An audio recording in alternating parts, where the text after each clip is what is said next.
Red spike crime की कहानी। मुंबई का किंग कौन? भीकू मात्रे। इस एक डायलॉग ने बिहार से मुंबई पहुंचे मनोज बाजपेयी की जिंदगी बदल दी थी। मुंबई का किंग कौन? भीकू मात्रे। सत्या फिल्म में गैंगस्टर का किरदार दूसरे नंबर का था, लेकिन बात हीरो से ज्यादा उनकी ही हुई थी। गैंगस्टर की कहानी बिकती है, इसलिए तमाम डायरेक्टर्स अपने फिल्मों में गैंगस्टर को लार्जर देन लाइफ दिखाते हैं। लेकिन एक डायरेक्टर ऐसे भी हैं जिनकी ज़्यादातर फिल्में तो अंडरवर्ल्ड से ही इंस्पायर्ड होती है। उनका नाम है राम गोपाल वर्मा। लोग उन्हें रामू भी कहते हैं, जिन्होंने अमिताभ बच्चन के साथ सरकार फिल्म बनाई थी। तो अब उनकी फिल्म एक ऐसे डॉन की जिंदगी पर आधारित है जिसे खुद राम गोपाल वर्मा दाऊद से भी बड़ा मानते हैं, और लोग उन्हें डॉन नहीं बल्कि गॉडफादर मुथप्पा राय के नाम से जानते हैं। एक ऐसा इंसान जिसने 30 रुपए की सैलरी से 30,000 करोड़ के जुर्म का साम्राज्य खड़ा किया था। वही मुथप्पा राय जो डॉन होने के साथ साथ एक्टर, बिजनेसमैन और कई लोगों की नज़र में तो समाज सेवी देवता भी था। लेकिन क्या मुथप्पा राय सच में दुनिया का सबसे बड़ा डॉन था? क्या दाऊद इब्राहिम भी उसके सामने घुटने टेक के रहता था? और सबसे जरूरी कि ये मुथप्पा एक मामूली बैंक क्लर्क से अंडरवर्ल्ड का डॉन कैसे बना, जो राम गोपाल वर्मा इनके ऊपर फिल्म बनाने लगे। आइए बताते हैं पूरी कहानी एकदम डिटेल में। मुथप्पा राय का जन्म कर्नाटक के पुत्तूर शहर में एक साधारण से परिवार में हुआ था। अच्छी पढ़ाई लिखाई हुई, आगे चलकर वो विजया बैंक में एक क्लर्क की नौकरी भी करने लगे। जिंदगी में सब कुछ बढ़िया चल रहा था, लेकिन 1980 के दशक के अंत में मुथप्पा अंडरवर्ल्ड की काली दुनिया में घुस गए। कहते हैं अंडरवर्ल्ड की दुनिया में कदम रखना उनकी मर्जी नहीं, मजबूरी थी। मतलब हालात कुछ ऐसे बने कि मुथप्पा को खुद हथियार उठाना पड़ा। असल में मुथप्पा का परिवार बेंगलुरु में एक रेस्टोरेंट चलाता था, जिसे वहाँ के local mafia don MP Jayraj हड़पना चाहता था। जब मुथप्पा ने इसका विरोध किया तो मामला सिर्फ बात से नहीं संभला, और उन दोनों के बीच एक ऐसी हिंसक लड़ाई शुरू हो गई कि फिर जयराज की धमकियों और दबाव के चलते मुथप्पा को लोकल माफिया से निपटने के लिए उन्हीं की तरह बनना पड़ा। और अंत में मुथप्पा ने जयराज को दुनिया से ही खत्म करने की ठान ली। जयराज को ठिकाने लगाने में मुथप्पा को साथ मिला बेंगलुरु के उन गैंगस्टर का जो मुंबई के डी कंपनी के लिए काम करते थे। तो प्लान ये था कि उन दिनों जयराज के ऊपर एक केस चल रहा था, जिसके लिए रोजाना पुलिस स्टेशन में जाकर हाजिरी लगाना होता था। इसी दौरान उसे खत्म कर दिया जाएगा, ऐसा प्लान बना। फिर तारीख आई 21 नवंबर 1989 की। उस दिन भी जयराज थाने में हाजिरी लगाने के लिए निकला था, लेकिन वापस घर नहीं लौटा, क्योंकि मुथप्पा ने अपने लोगों के साथ मिलकर दिन दहाड़े जयराज को मौत के घाट उतार दिया। और फिर इस एक हत्या के बाद मुथप्पा का इमेज बेंगलुरु अंडरवर्ल्ड में किसी डॉन के तरह हो गया, क्योंकि उसने जिस जयराज को मारा था वो भी एक डॉन था। इसलिए जयराज की हत्या के बाद मुथप्पा का नाम तेजी से अपराध के जगत में फैलने लगा। आगे वो रियल एस्टेट और मनी लॉन्ड्रिंग जैसे धंधों में भी घुल मिल गया। धीरे धीरे बेंगलुरु के माफिया नेटवर्क पर मुथप्पा राय की पकड़ मजबूत होते चली गई। दबदबा आगे ऐसे बढ़ा कि लोग उन्हें बेंगलुरु का गॉड फादर बुलाने लगे। लेकिन आपको बता दूं कि नॉर्मल बैंक क्लर्क से गॉड फादर बनने के पीछे डी फैक्टर यानी दाऊद का अपराधी जाल भी फैला हुआ है।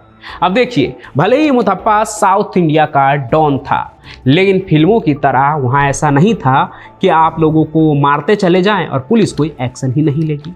जब मुथप्पा ने जयराज की हत्या की थी ना, तो उसे जेल भी हुआ।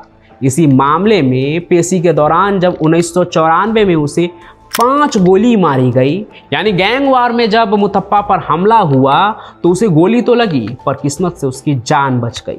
2 साल तक वो बिस्तर पर ही पड़ा रहा। लेकिन 1996 में जब वो रिकवर कर गया तो दाऊद इब्राहिम के गैंग के एक अहम सदस्य शरद शेट्टी से मिला। दुबई में रहने वाले शेट्टी ने मुथप्पा को दुबई में अपने साथ ही रखा। फिर शरद शेट्टी के जरिए मुथप्पा ने दाऊद इब्राहिम के साथ गठजोड़ किया और दुबई जाकर अपना नेटवर्क फैलाया। दाऊद और मुथप्पा ने मिलकर स्मगलिंग, ड्रग्स और रियल एस्टेट के काले धंधे को और भी आगे बढ़ाया। ये गठजोड़ दो तरफा मुनाफा था। एक तरफ जहां मुथप्पा को अंतर्राष्ट्रीय आपराधिक नेटवर्क का हिस्सा बनने का मौका मिला, वहीं दूसरी तरफ साउथ में मुतप्पा के गॉडफादर बनने की वजह से भारत के दक्षिण क्षेत्रों में भी दाऊद का दबदबा बढ़ा। लेकिन ये सब कुछ बदला जब 2001 में शरद शेट्टी की हत्या हो गई, क्योंकि दाऊद और मुतप्पा के बीच की कड़ी शरद शेट्टी ही था और उसके मौत के बाद मुतप्पा का नेटवर्क कमजोर होने लगा। फिर भारत में मुतप्पा के ऊपर जो आपराधिक मामले पेंडिंग थे, उसके लिए उसे साल 2002 में यूएई से वापस भारत लाया गया। भारत लौटने के बाद वो कुछ महीनों तक जेल में रहा और फिर सारे मामलों से बरी हो गया। लेकिन इस बार जेल से वापस लौटने के बाद उसने अपनी गैंगस्टर या गॉडफादर वाली इमेज बरकरार नहीं रखी, बल्कि एक बिजनेसमैन वाली इमेज बनानी शुरू कर दी।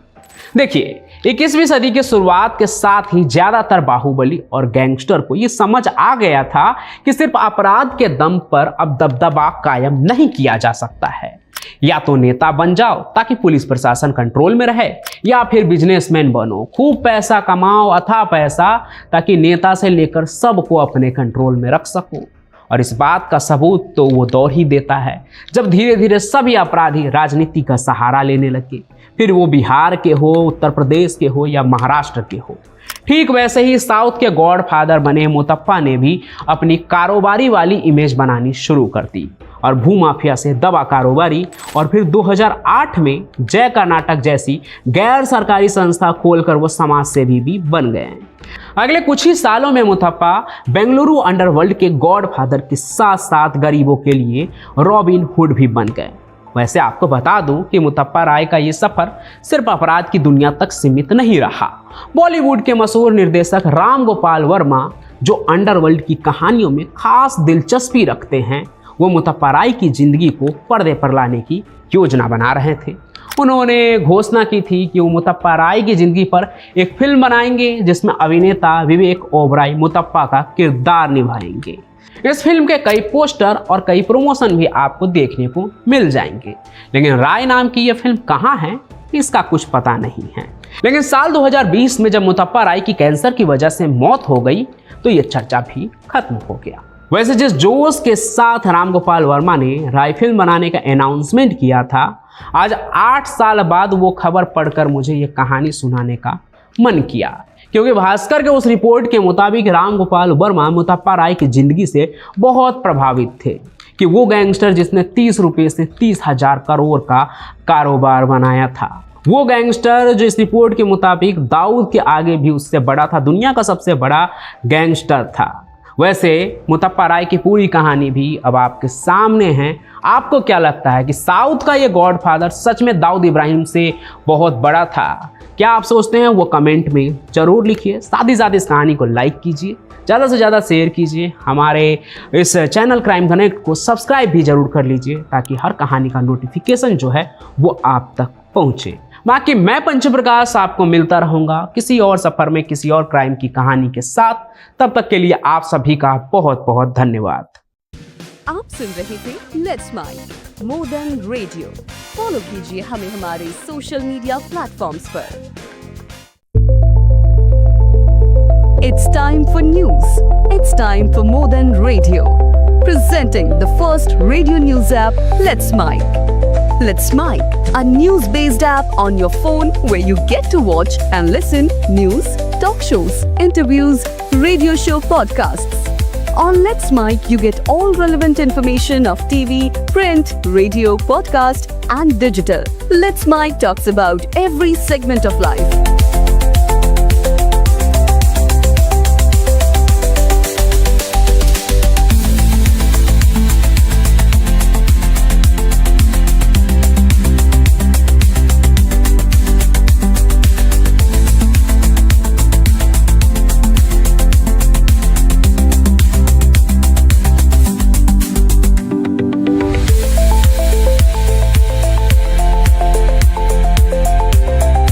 Download the app now from Play Store. Available both on Android and iOS mobile phones. Follow us on YouTube, Instagram, Twitter, LinkedIn, Facebook, Telegram, WhatsApp, Snapchat. Let's talk, let's connect, and let's mic.